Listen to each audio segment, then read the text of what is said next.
Missouri pediatricians are also concerned about the new recommendations as the Show Me State's vaccine rate drops below herd immunity. Our Missouri Capitol reporter, Hannah Falcon, has more.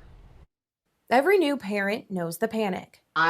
Despite being a pediatrician, was a new mom and I researched everything: diapers, formula, types of clothes, mattress types. But there was one thing urgent care pediatrician Tweelan Pham did not panic about. The one thing I didn't have to research and the one thing I didn't worry about was whether or not she was going to get vaccinated on time on an evidence-based schedule. President Donald Trump signed an executive order this week aimed at reducing the number of recommended childhood vaccines and spacing out the schedule they're supposed to be given to kids. The White House says the order maximizes parental choice over vaccines and prioritizes disabilities and religious freedom.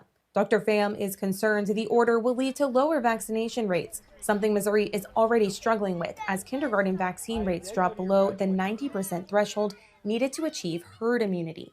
This means that kids who are at risk, who can't be vaccinated, or they have some type of immunocompromise that puts them at higher risk, are at risk for these schools. However, the Missouri Department of Health and Senior Services tells me despite the executive order, the vaccination requirements, availability, and insurance coverage in Missouri have not changed. Ultimately, the vaccination schedule for school children is up to state law, meaning it would take action from the state legislature to change that law here in Missouri. I asked Governor Mike Kehoe if he plans to change any laws to reflect the executive order, and he did not answer me today.